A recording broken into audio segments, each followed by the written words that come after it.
If we tried it, we can make it. In the IBS, she's got more degrees than anybody that I ever known in my life. So let's have a round of applause for Professor Gloria Leah Rom.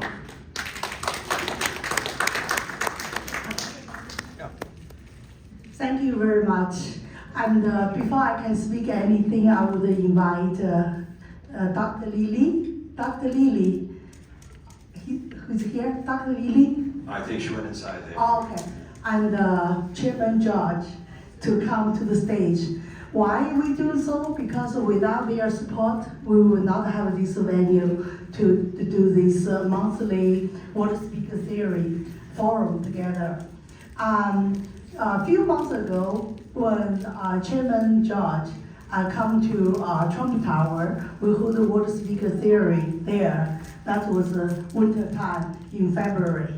That time I was in Davos Economic Forum, so we connected by WeChat all the way to Trump Tower. After that, many conversations going on to, and Dr. Lily and Chairman George support us, the initiative. It's the public lecture and how to bring the leaders from New York, and now actually not only leaders from New York, we have Qiqi Zhang from California. Can you stand up so everybody can know?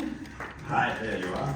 She's a leader from California in the AI industry, applied industry. Gigi, come to join us. And also Dr. Jason Du from Boston, from Harvard actually. So maybe somebody, Alan, can you call Jason to come to the stage so everybody can know him? So people really travel all the way to get here. And also somebody is on the road. He flew all the way from Chicago to join us. So I want to say the idea of the Water Speaker Theory at the beginning, and Elvis and I had a dinner together in the Harvard Club. He said, look, and if we can bring the leaders of the spiritual thoughts together, maybe we'll have more, in thinking, in conversation. So since last year in October, we started, from Harvard Club, Yale Club, and also, the hotel owned by Chairman Lin Jianzhong, and then gradually we went to Trump Tower. But this is the third Water Speaker Theory here in the property owned by George and Lily. I'm so grateful, and also thank you very much for the audience, travel all the way to be with us tonight. And also, of course, today I wanted to invite the speaker, Martin Tang.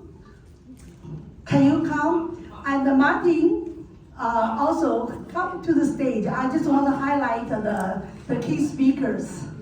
Martin is a famous investment banker, in Manhattan. He closed the billions of dollars transactions in IPO and merger and acquisition. He also went to school with me in Harvard University, and also a key faculty and co-director with the Boston International School in Variety Future for AI and robotics applied learning for long-term, for the longevity projects. So, and of course, more, Michael Jordan, could you please come to the stage? I want everybody to know who are the speakers. Yeah, the speaker, right? Yes. Michael, famous advisor for companies going global, especially with many clients like Huawei and many clients from in a global setting. But today he give us a talk today about what kind of strategy you can have to make your company go globally more efficiently, about how to build the trust, right? And now, Dr. Lily finally come to the audience. I want to invite everybody to join me to welcome her to the stage, because so many conversations I had with her to make a event like this possible. Can you please stand up? Everybody can see. Stand up, everybody can see. Yes. That's Miss Lily Xu, the wife of Mr. George. Yes. Yeah, Dr. Lily. And Alan, please.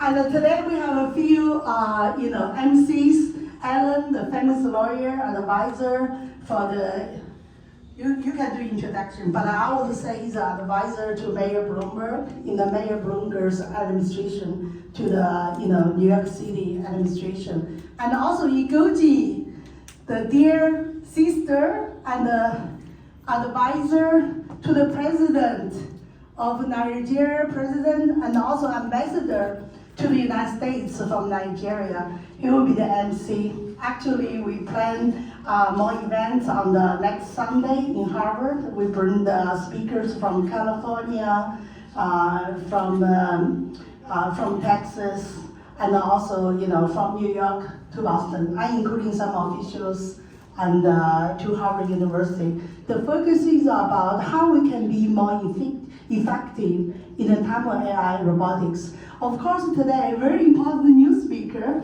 She is the president of Shanghai Association. Could you please? How are you doing? Yeah.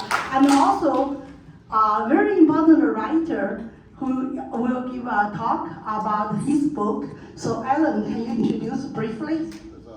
Frank Perro. Frank Perro comes to the stage.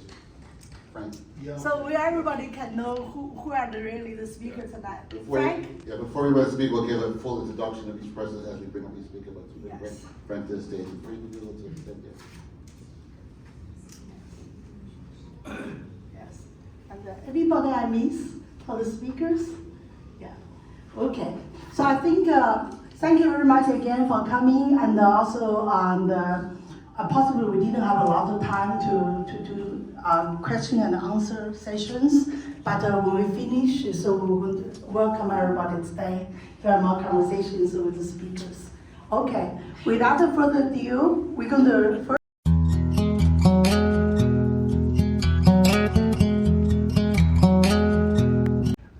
Thank you, Alan. I see many friends here. Welcome to my 4 Points Hotel. And we finished this 4 Points 2021.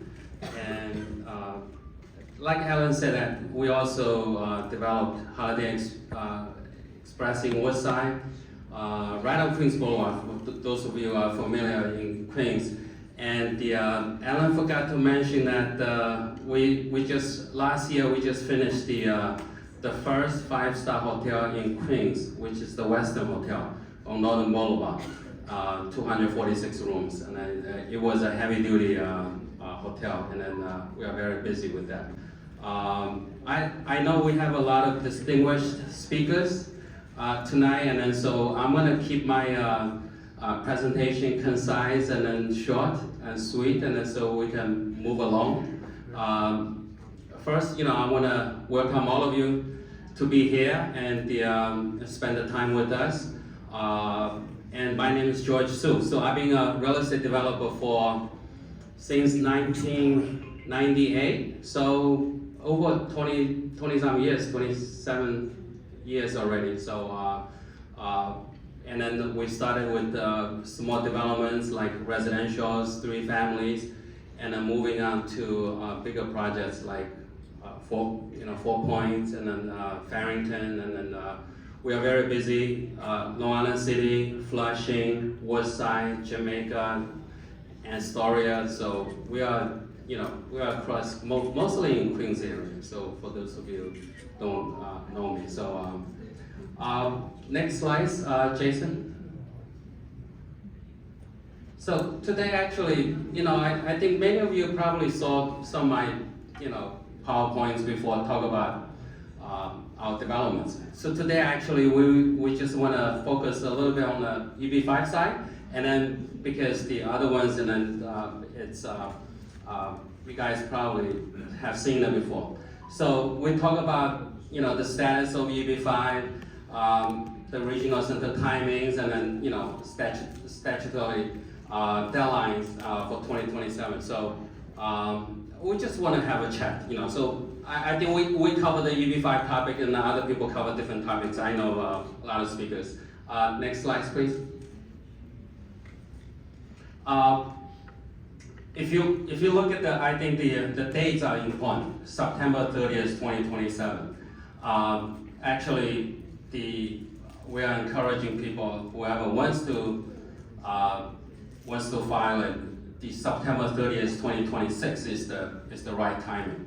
And then because we have TEA, if anybody with the TEA, and then it's $800,000. And the non-TEA is 1.05 million. So that is the key numbers we need to remember.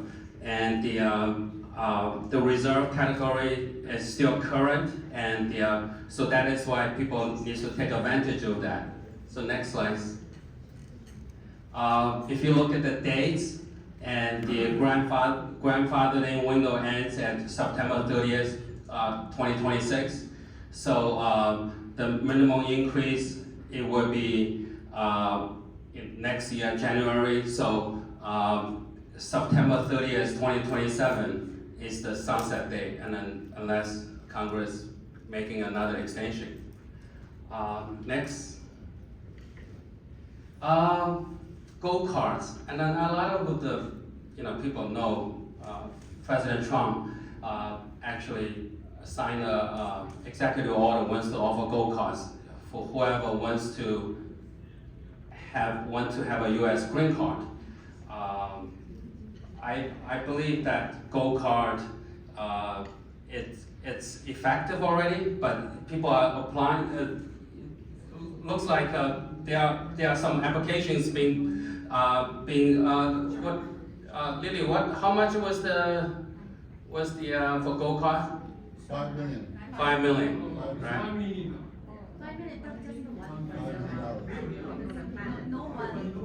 No one got it. Yeah. Only one person got it. So I want to talk about the main difference. I know, President Trump has the power to sign executive order, to offer go-kart. The main difference between go-kart and the EB5 is go-kart, you are actually purchasing it, right? So the money is not coming back to you. EB5, it's an investment. So you put down $800,000 in the TEA region or 1.05. But eventually, whoever the project finished, and then that investment is going to go back to the investor. So after you get the green card. So that separates the EB5 program. It's a congressional approval, right? So it's enacted by Congress. It's not by president. So if any extension, deadlines, or anything to do with that, the Congress needs to approve it. So for the projects, who finished smoothly, and the investor got the green card, and then eventually the project itself returned the money back to the investor. So basically we call it developer use the investment to save some interest, and the investor got the green card, and the U.S. government got 10 jobs creation, so that to qualify to get the green card. So I think it's a three-way winning situation here. I explained the difference already. So next slide, please. For the audience, I think EB5 is active. I think if anybody who really wants to do it, then probably the September 30th is the real deadline. If anybody wants to keep in mind, I think that's the key number. So we have a lot of people talking to us. We always want to say that, hey, don't bank on the next year, September 30th, and then this year is the real key date. Next, please. I think this is why Century. So we are part of Century. The reason I put this slides up is that because we have two projects in Long Island City that are attracting EB5, and we have two phases. If you look at the top picture, actually it's Vesta.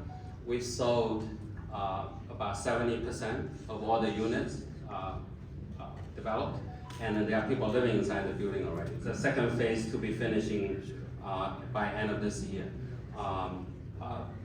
Obviously, I'm not gonna talk about other people, but I can only talk about myself. So what we're doing is, we are attracting EB5 investors to reduce our interest expense. I'm not doing it to make the money on interest. Interest is not my income. Interest, it's a reduction in my expense. And then so we finish the project and then we return the money back to the investor after they get the green card. So that's our objective. So we are different compared to the other guys.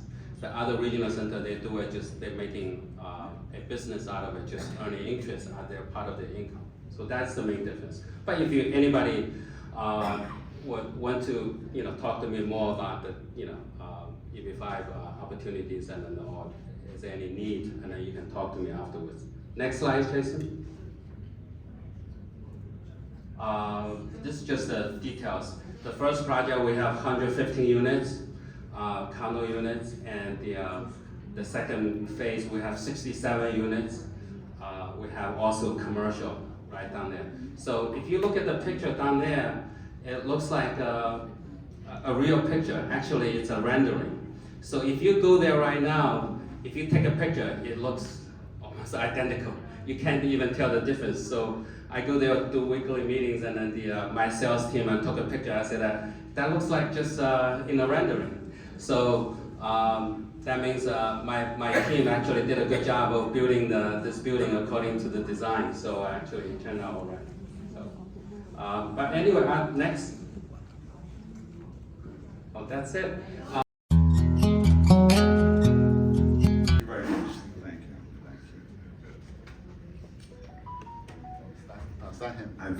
I've gotten it every day for the past 40 years. No, sorry to disappoint. I'm not that Michael Jordan.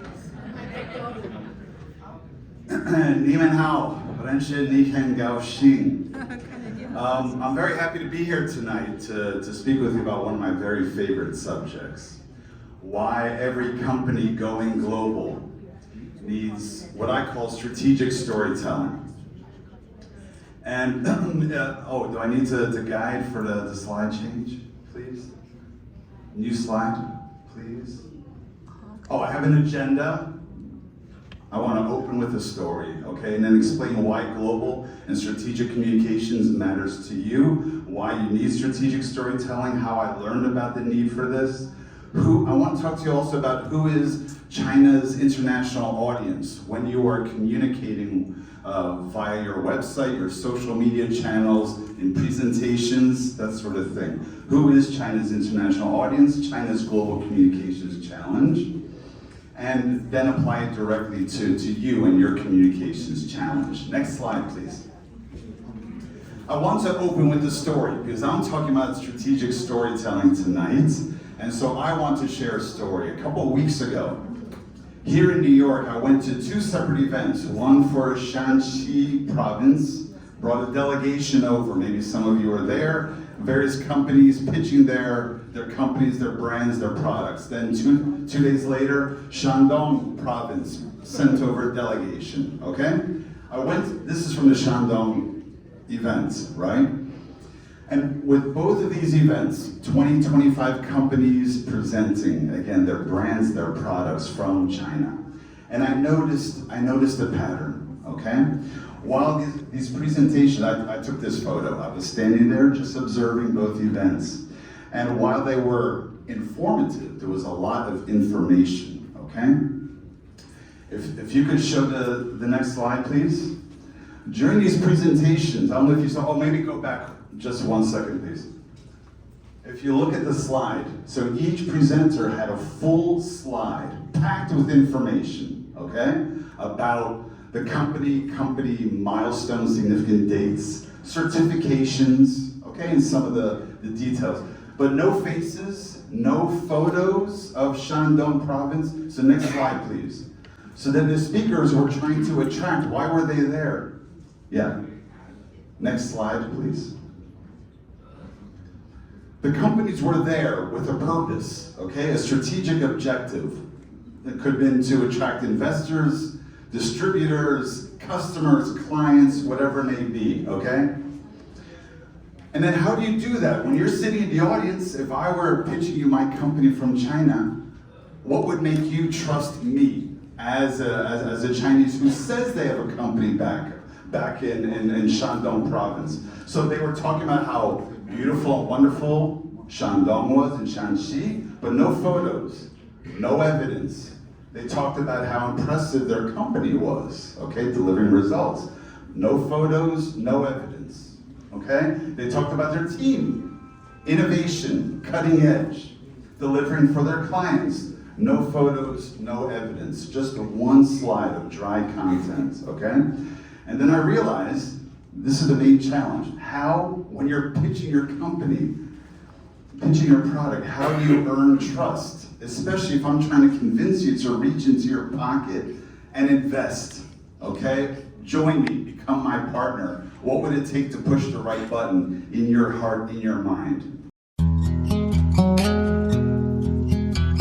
little bit technical on my talk. Usually I'm a tech guy, so we say Gloria will talk about AI. So I will talk about AI, a little bit of AI, about tiny bit, healthcare longevity, from the area because we focused on technology that can extend the lifespan of people. Next slide, please. So, in the next, they got my old slides. They got my new slides. Did you send them my new slides? Oh, that's okay. So basically, there's some old slides. So in healthcare, basically, the AI in the future, basically, it is a platform just like the internet. It will be AI plus body data, plus behavior data, plus workflow. I will show you, I'll go through some of the companies that I can show you. Next one, next one, please. Next slide, please. Okay, so you see this is currently, this is the AI investment cycle. This is a really very unprecedented opportunity. So we, for us, we went through e-commerce, a little bit communications. We don't know about the railway because we're not born yet. But if you look at the width and the depth, it's very short period, and we're like, boom. So this is a really, you can say it's a bubble, maybe a bubble, but overall, in long term may not be a bubble, but short term may be a bubble, but it's very fast. Next one, please. So everyone wanted to catch the AI. Basically, like Jensen once said, in the future of the company, it's not how to use AI, is everything run on top of AI. If you don't do that, the company will die. Next one, next slide, please. So I first want to talk about the drug development. That's what most of my money goes. How the impact, a really big impact on drug development. Next one, please. Next slide, please. Which side of the button? Push. So this is most of this data you can get is public from public reports. I'll show you later. This one's from public data. This is where you started with a small molecule, get an approval. It takes about 12 years, about $2 billion on average. And software and aging. Next one, please.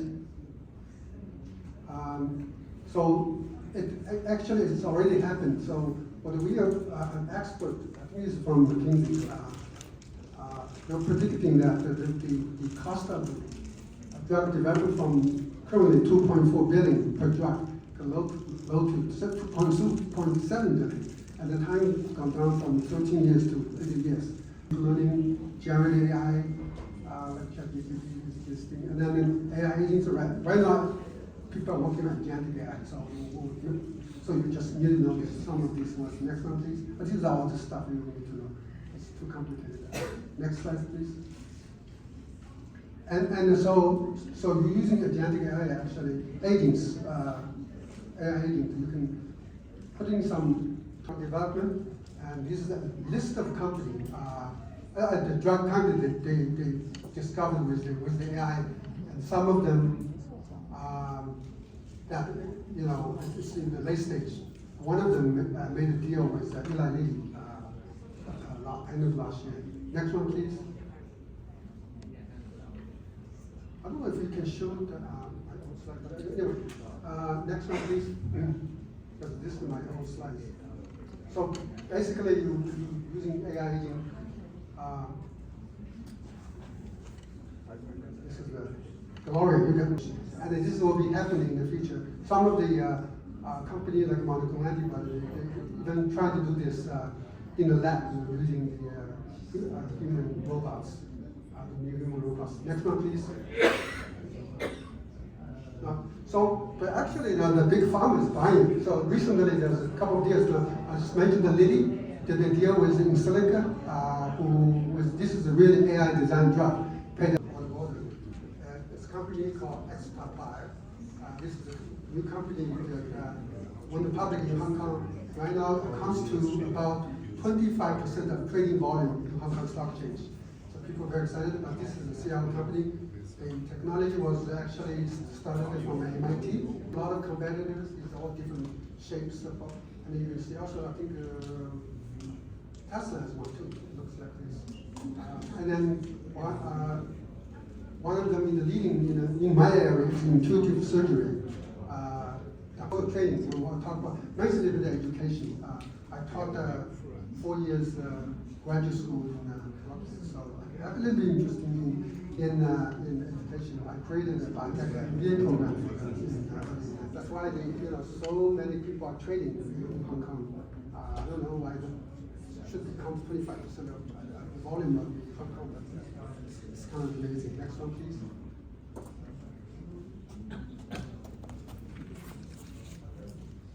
Next one, please. My new slides had a disclaimer at the beginning, so my talks for educational purposes.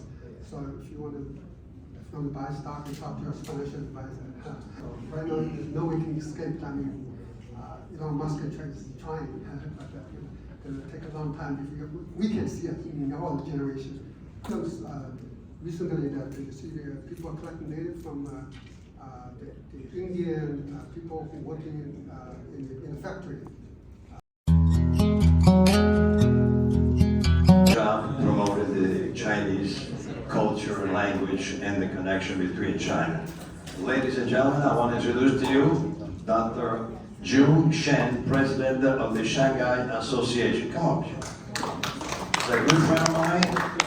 We have a lot of things in common. Like I said, we're both lawyers from Hofstra University Law School.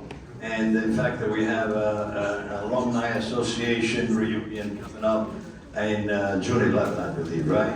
But meanwhile, I have to go to Colombia first. I have one in June and this month, the 28th. So let's hear, she has a great story. And like I said, she does so much for the Chinese community that even Italian people know about her. So ladies and gentlemen, Dr. Jun Shen. Yeah, take a mic.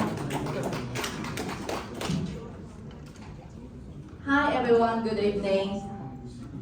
First of all, I would like to seriously thank you, Professor Gloria and Joseph and George for the forum, the invitation, for creating such a meaningful platform of dialogue, leadership, and international exchange.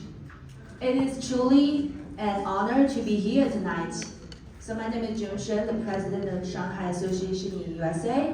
When I was growing up in Shanghai, I never imagined that one day I would stand in New York speaking on an international forum about culture, leadership, community, and the future of innovation.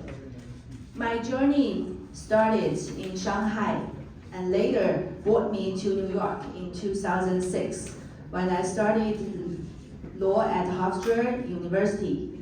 But beyond education and career, what truly shaped me was a deep mission to become the bridge between culture, community, and people. Over the years, I have worked in education, immigration service, financial planning, real estate, investment, leadership, and international culture exchange.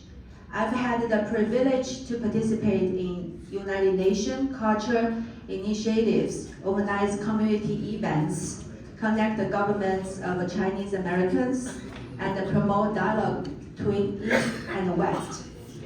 One of the things I have learned throughout this journey is culture is not just a tradition. Leadership is not just a title, and success is not only personal achievement. True leadership is about responsibility.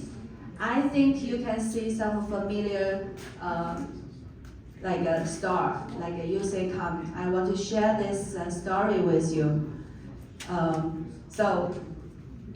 came from Shanghai, China, the United States in 2006 for the higher education.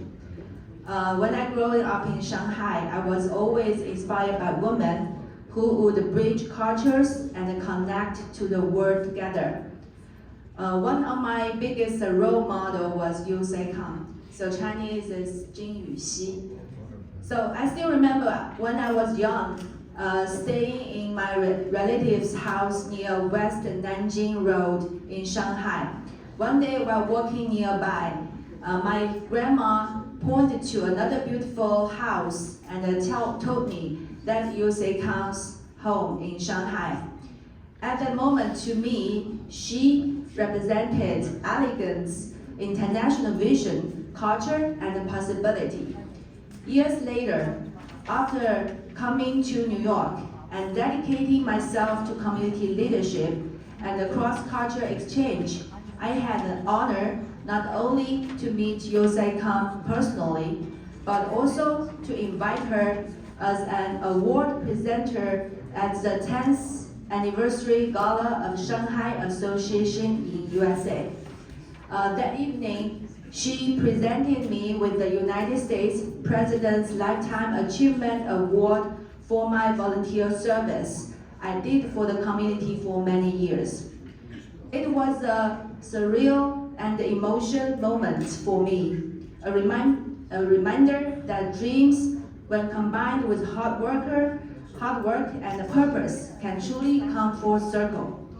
Later, I was also honored to interview her during her new book launch event. Next slide.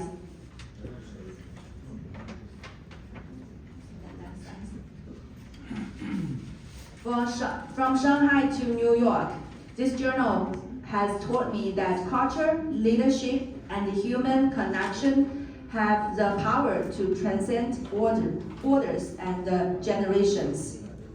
So you can see, I had some career in education. I had run in one business, like a business institute in Manhattan near the Wall Street. That's teaching the ESL, medical billing coding, Microsoft Office, SQL, Java, SAS, and many other subjects. And I have some students come to the United States for the boarding school, high school, and other top 30 of the university in the United States. And I have some law office to do some immigration service, like F1 change it to the H1, and B1 change to F1, and H1 application and green card, and EB1, EB5, that all the application. And I had a real estate license also, so I do some real estate investment, have the people looking for the residential or commercial spaces. And I have another career is financial planning. I joined the Transglobal company. They they represent over 40 of the insurance company. So what you need, that they can looking for the right product for you for the life insurance, annuity, and a trust, and family estate, all the other things, and some loan. If you want to buy the house, but you have problem to transfer money right away from China, and they can loan you for 2 years as a right away funding you. And I'm doing some international resource integration also. Next page. So this one is participates in the United Nations Culture and Education Initiatives. I don't know if the people know this singer. He is very famous in China right now. Zhou Shen. Yes, His name is Zhou Shen, and he is to do this performance in United Nations, the Chinese Language Day.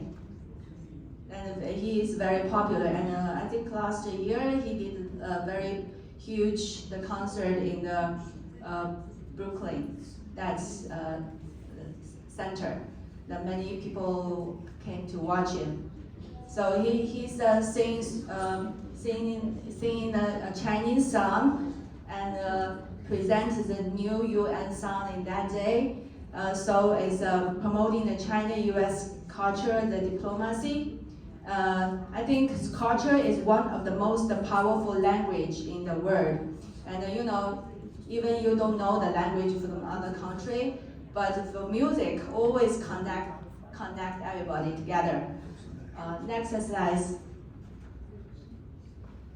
So this is my early age, and I participate and the UN diversity. You know, the New York, especially New York, they have many people come from different countries. The diversity is very important. The topic in the UN, and I have some other organizations held some event in the UN also. So if somebody interested to have some event in the UN, maybe I can help with it. So next step. So this is our 10th anniversary and 12th anniversary for the Shanghai Association Gala. The picture we just organized it. So, okay. So I became the president of Shanghai Association USA in 2019, and we did many expanded culture and charitable activities, and built strong community engagement, connected multiple generations of Chinese Americans. When I become the president of Shanghai Association, maybe just like 10 members. Right now it's over 800 members. Yeah, and we hosted over 100 culture and community activities, and multi-generations participation. And today I bring this book for the 10th anniversary. The book we printed out. I know that at that time, and the Judge's company is sponsored some one page for this anniversary book. Thank you.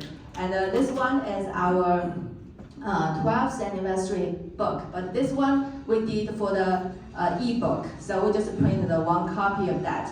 But everybody interested, you can go to the www.shanghaiusa.org. It's already put in our website. I want to proudly mention is this book, the 10 years of this book, is like it's in a U.S. library system, because the one of the main editor, the member is our Shanghai Association previously vice president, but he passed away. He is the director of Jackson Heights Library. So we're proud of him and thank you him to put this book in the U.S. library system, and right now it's in the Flushing Library and the Jackson Heights Library. Next page. So this one is showing many pictures we took with government leaders, and the Shanghai Association received many of the government leaders' citation. So recognized by the government and the community leaders, and achieved participation in Asian American community affairs. They promoted cross-cultural understanding and civic engagement. So hope more people, if you're in the United States, so join the local activities, and join all the activities we organized, and then you can get yourself involved to the community better and learning English more better than before. Okay, next slide. So this slide is we organized the Shanghai Pingtan performance at UN. So we organize and support Chinese culture performance, promoted Chinese heritage internationally, using the art and music to connect communities. And I want to see art and culture can connect people beyond language and borders. This event very successful in the UN when they performance. Many people the first time to hear about what the Pingtan is. So that one is from the Shanghai the East TV. So he interviewed all the performance at the time, and that one is I think the deputy, the secretary of the UN. Right. So next slide.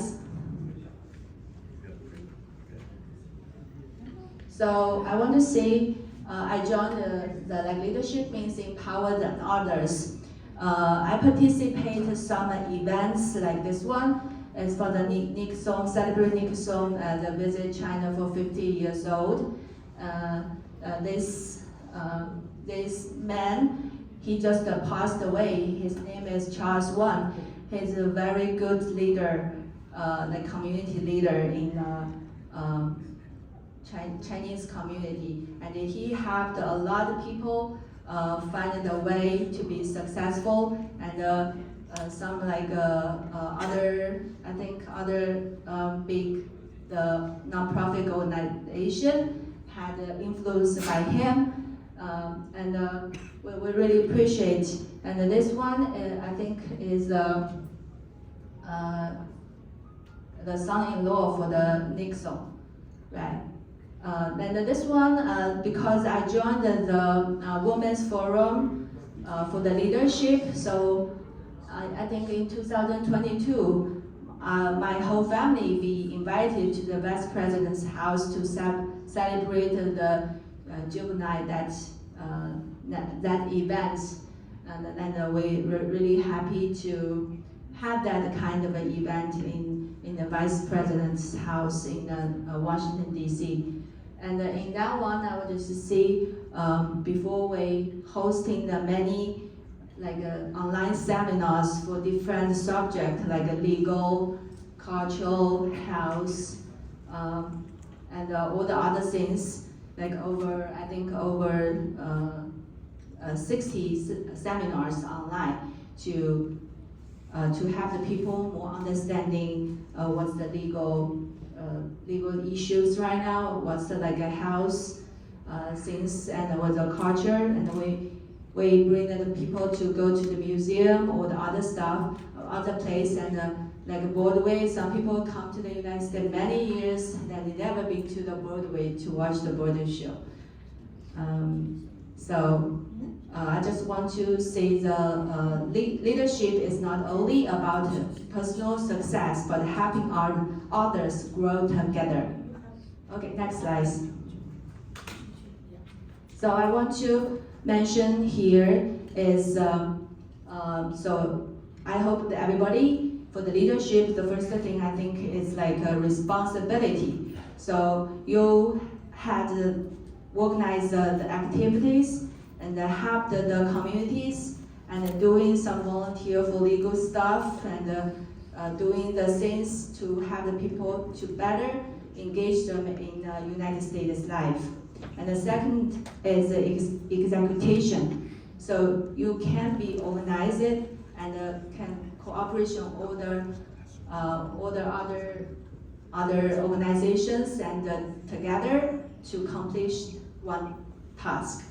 The third one is I want to mention is cross-cultural communication. So you need to negotiate and with the different people, connect with the different people, connect with China and American, and connect art, business, and all the other non-profit, all the stuff. So it's very important you have this like a cross-cultural communication skill. The fourth one is a resource integration. So you need to put all the resources together, then you can make the successful event. Another one is, the fifth one is emotional intelligence. So you must be honest and you must be, have the willing to help other people. Then you can really to do the good things. The sixth is a long-term vision. So that one just not for the holding the events or the stuff, and actually is the building the platform and make the things can go long-term vision. So I want to see the next slide. So this one I want to mention about our coming event for the May 30th. So everybody will be know that the AI, the future belongs to those who brings the innovation while preserving humanity and culture. So the AI era has arrived, and New York is about to host a premier event, bring together technology and film and entrepreneurship and investment. So this one is a pre-AI Tech Week NYC. We are honored to support it. Our Shanghai City to be invited to honor to support it. So taking place ahead of the NYC AI Tech Week, this is exclusive event will gather distinguished guests from Google and other leader tech companies, along with AI founder, investors, creator, and media professional to explore the future of AI and agents and commercialization, AI film, media, creative innovation, and start funding, industry opportunity, founder, investor, and networking. So I think everybody, if interested, can scan this QR code to register this event. And they will have like panels, have a high-level networking opportunities and sponsor. So that will be held in Brooklyn Sheraton Hotel on May 30, 2026 from 1 p.m. to 5:30 p.m. So welcome the AI entrepreneurs, technology companies, investor firms, and broad sponsors and media contact the creators. And then I had one good news for us is for you guys. Me and Jenny just visit our another partner, and this company has 2,000 square feet facilities in near the Penn Station area. Then they will have 11 professional live stream studios, and they had over I think 2,000 influencers in that company. Then they were building the AI to influence management and connect the system, and had an automatic operation and management system. He just told us one sample. They did the AI system for the White House, the overseas warehouse, and AI-powered automatic logistic flow system. So because they had this system, so the three of the people be laid off because the AI system and the power that efficiency for the workflow. So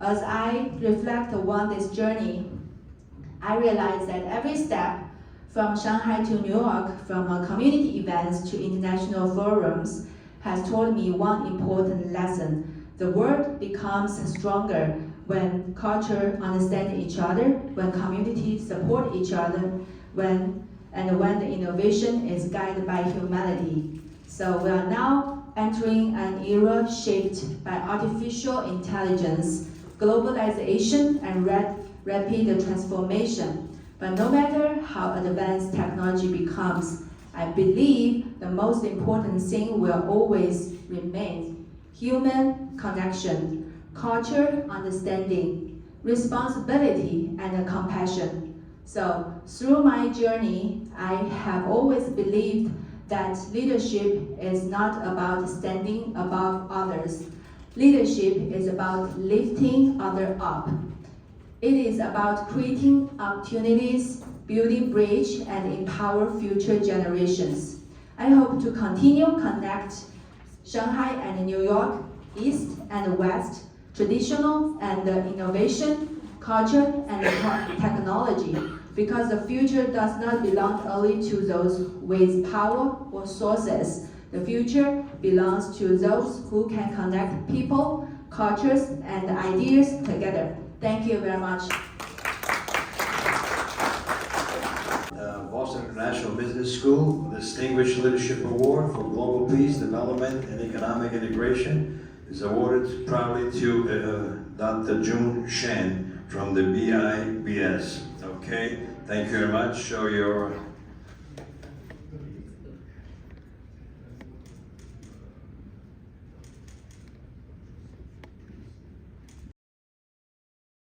future proof talent pipelines and AI literacy communities.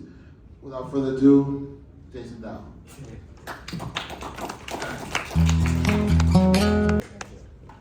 Yes, that's right.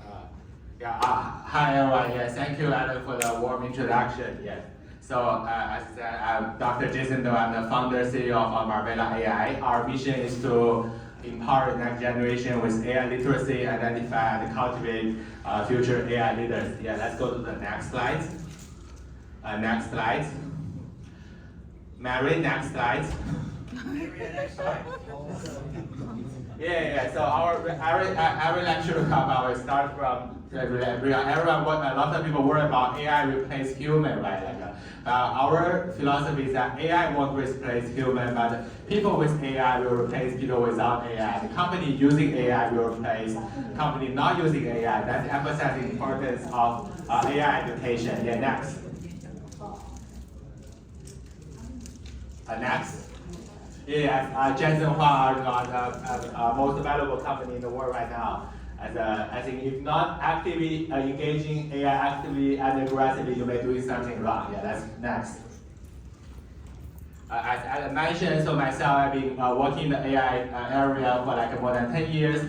So I was a high school student, I'm pretty good in math and physics. I did won competitions and got me to do Tech University, study computer science, and come to US for master, PhD, come to Harvard for postdoc. I did lots of AI vertical applications. So I think really I like publish some papers. And so that's why I think is during my postdoc at Harvard, I started this company. Actually, the Marbella, the name is actually a high-end tourist spot instead. Also, actually, the apartment I used to live in Jersey City when I was doing internship in New York. So it's relevant to real estate somehow. And actually, my dad is the architect, so I kind of have a long interest in real estate. So I grew up in Hainan. We are like in Hainan, lots of real estate development. So my family is there, so I'm pretty interested in the field. So next. So it's about my personal. This actually is my Jersey City apartment. Like a long time ago, I put up multiple monitors. I went around like study different universities. Next. Oh, I think the picture I showed before is really I think the punchline is that living in the U.S. really make people fat. So I was when I was undergrad much thinner than that right now. And so I define myself entrepreneur, computer science, and influencer. So nowadays, I think every entrepreneur CEO needs to be a creator. I think we want to be an influencer. Let's go next step. Yeah, so as I mentioned, our core program, the Marbella AI Talent Program, our mission to empower next generation with AI literacy. So the idea is that not everyone can be an AI expert. Right? Everyone have different interests, for example, real estate, healthcare, like biotech. But I think we think everyone should have some AI literacy education and know the basic of AI. And because like we are from Harvard University, Harvard notably have a very two famous tech entrepreneur, Bill Gates and Mark Zuckerberg. So that kind of people have the potential and become like the tech leader or AI leader. So our mission is to want to identify and cultivate this kind of people, I think, in the talent community. Next.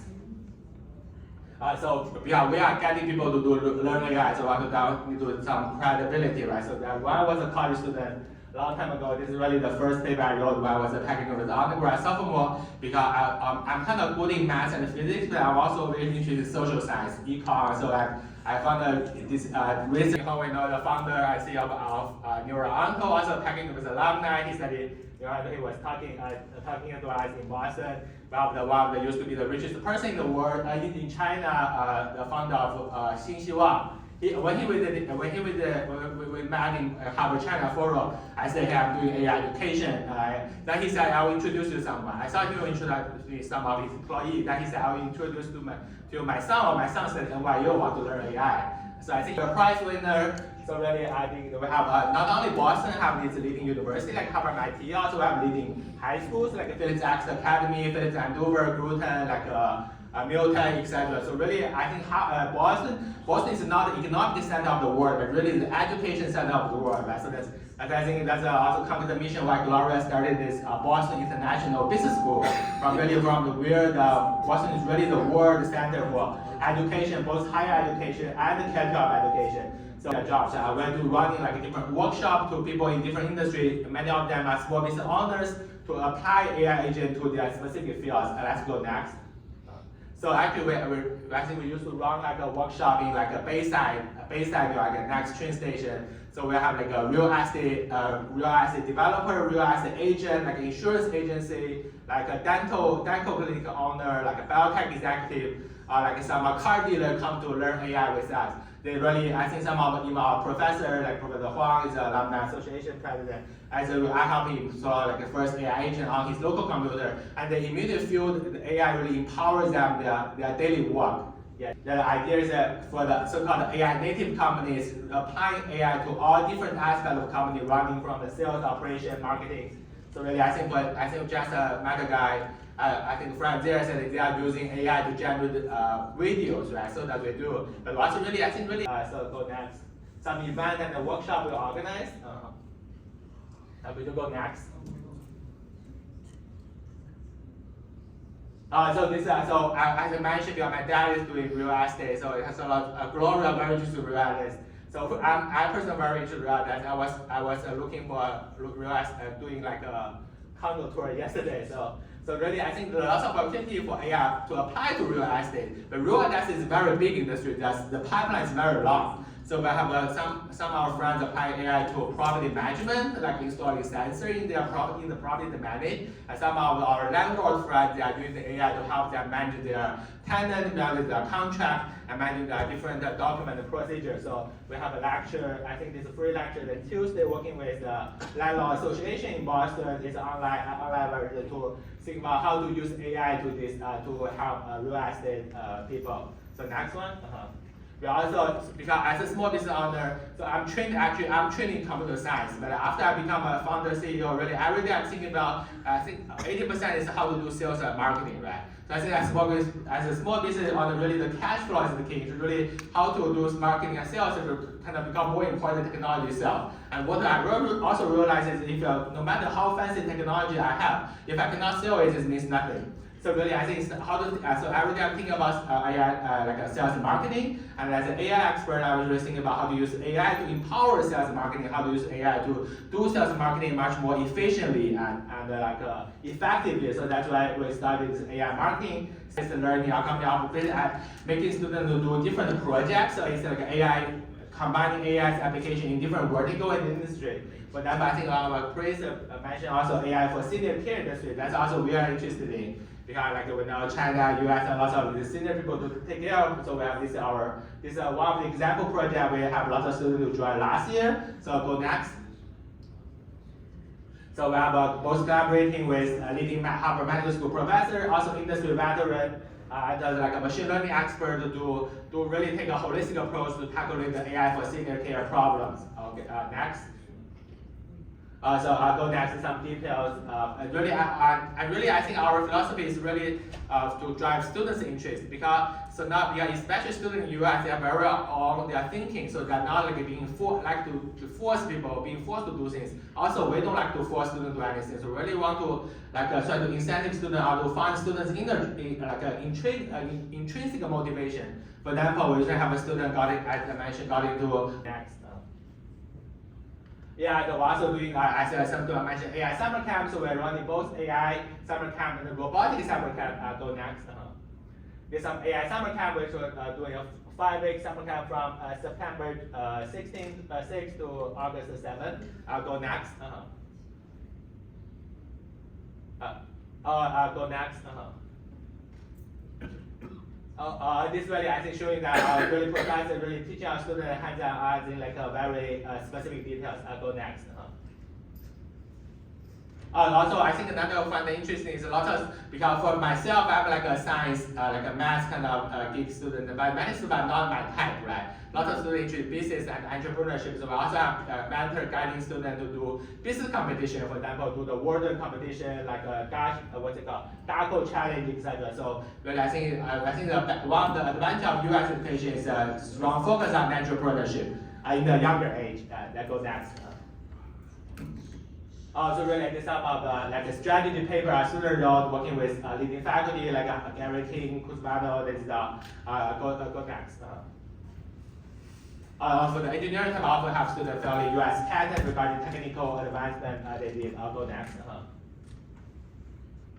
Also, like MIT is very egalitarian place. The Harvard is really like exclusivity and building hierarchy, and really kind of relationship based. Really leverage our relationship within the Harvard people to help our students go next. This student, I think we can find this online. Yes. Actually, I think on Monday or Tuesday, I forgot. We're sitting in Gloria, as God just mentioned, invested, and what we're doing is ordering those robotics from Amazon. So the big robotic, expensive one, $1,000 robotic dog, and also this toy one. So really, I want to because robotics really can attract the students who want to use this starting summer camp to help people not learning the AI from software side, but also learning this embodied AI and so side. The president earlier. I don't care what your politics are. I happen to be personal friends with the president from when he owned the Grand Hyatt Hotel. And I even now routinely correspond with his son Eric. I only say this because the man you see on television, the way he acts, that's just how he is. He's just so unfilled, he's just an overgrown child. He really is. Okay, when I was asked to come here by Alan, I thought to myself, what in my work history might let me give you some inspiration? Then I sat down at my desk to do some writing, and I saw my book. And I realized I finished my schooling at St. John's in 1986, but I didn't publish this first book until 2022. 36 years. And it was my passion and it was my love. The point is, in life, particularly business, it is never too late to do anything. In fact, the average worker in this country during their work life has an average of 4 complete career changes. Not just job changes, careers. So we can reinvent ourselves at any point that we wish to.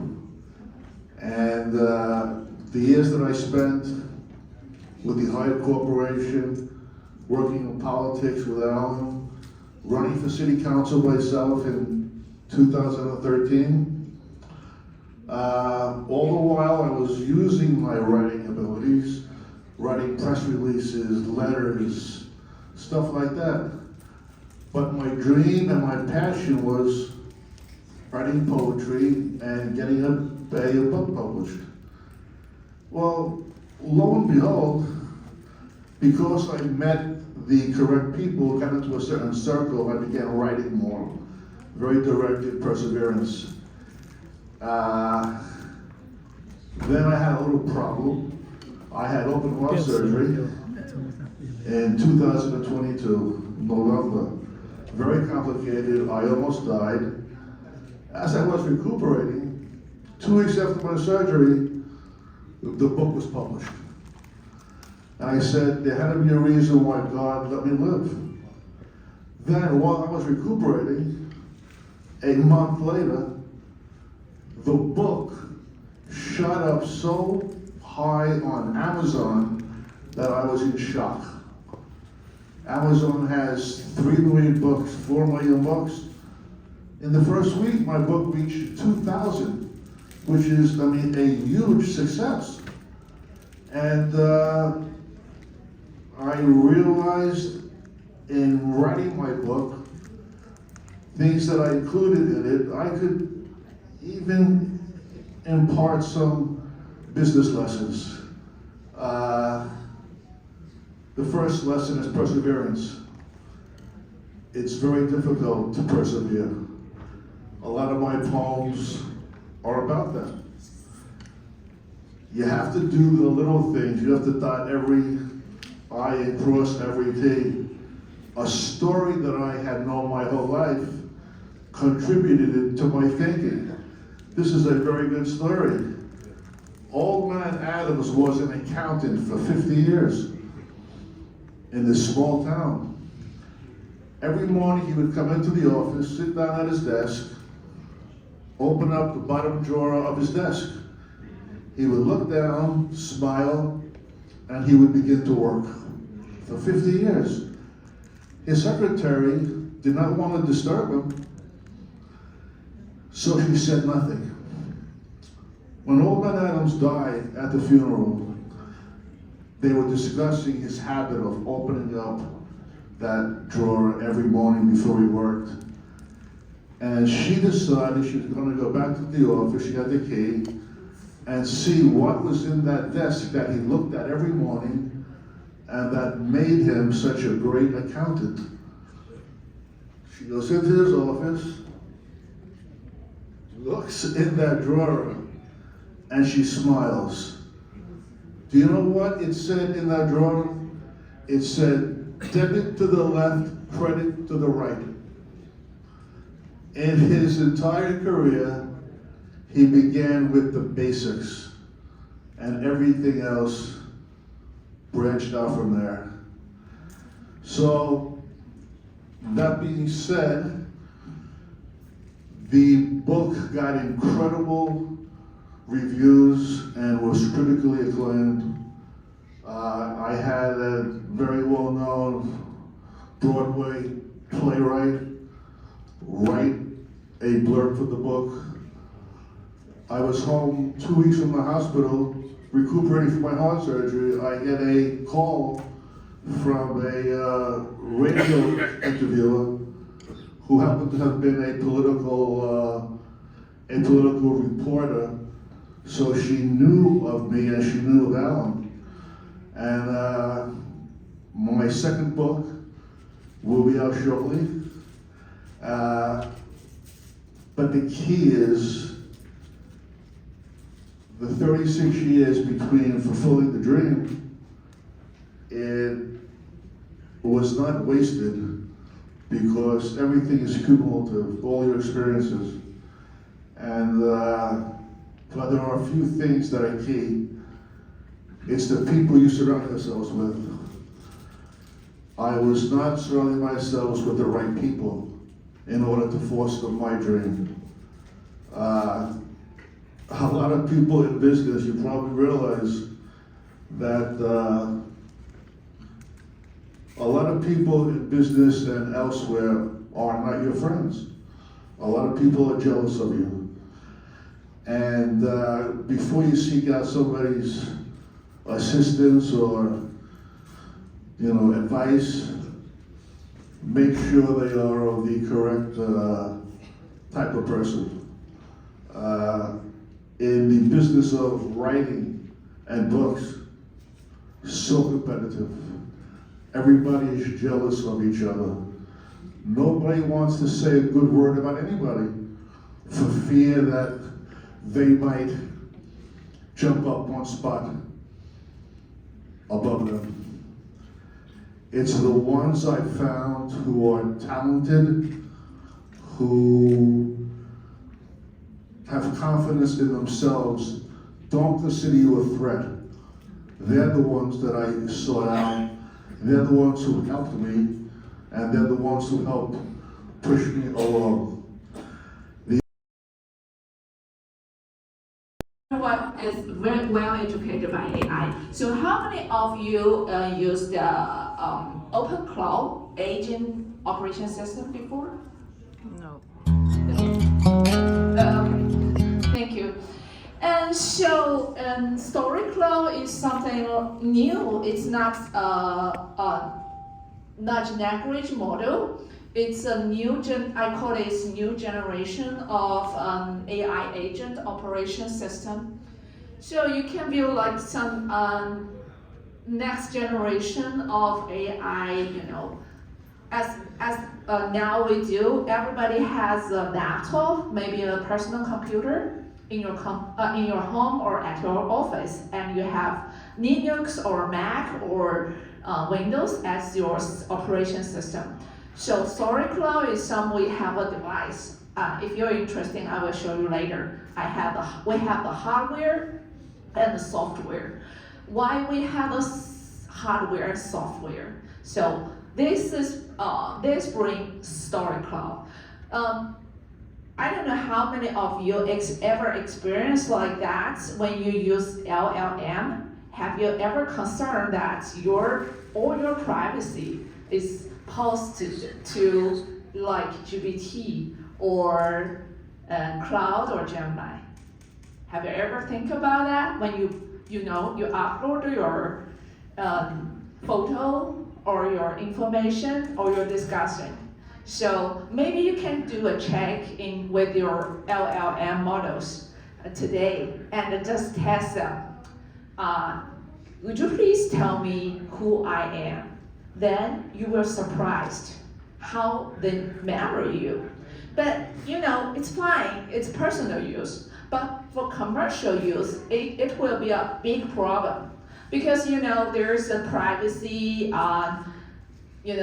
laws for companies. And another thing, and besides that, you don't want to upload your finance data and or your copyright things to the LLM. So many company business owners just come to us and ask how could I use AI to advertisement, because I'm not I'm not sales of Cloud and GPT. But for personal use, I recommend the two Codex and Cloud. They are best. But for business, it's another story. So should we build agents? Should we automate customer service, or someone just come to me and say, can I just have the agents and automatic make money for me? Or should we replace workflows? Next slide, thank you. But I believe most companies are starting from the wrong place. Because the first step of AI transformation is not build AI agents. It's not about buying a chartboard like LLM, and it's definitely not generating more contents. The first step is much simpler and much deeper. Is every organization must build their own AI brain. And the foundation of that AI brain is private, no code knowledge base. So far as I know, most of the company, they just deploy like a LLM in their daily work. But finally, they just found it's make a kiosk because that chatbot is not designed for the workflow in the company. Okay, next slide. Thank you. A lot of people think AI is just about models, GPT, Cloud, Gemini, but here's the reality. Models are becoming models. Most companies can access powerful models now. So what's the difference between you and others? The real question is no longer who has access to AI. The real question is whose organizational intelligence can AI actually use? And what's your organizational intelligence in your organization, in your business? Next slide, thank you. Because today most companies are sitting on, we call it, you're sitting on a hidden golden mine. It's hidden intelligence, such as customer conversations, internal